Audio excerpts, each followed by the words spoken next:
لو عايز تفرق في الجيم لازم تختار الحيوان الصح، ودي أفضل 3 حيوانات في فري فاير.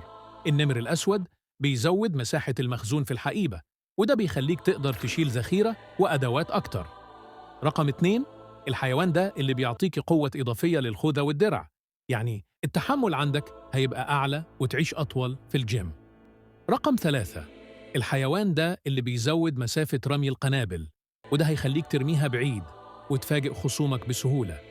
إيه أكتر حيوان بتستخدمه أنت في الجيم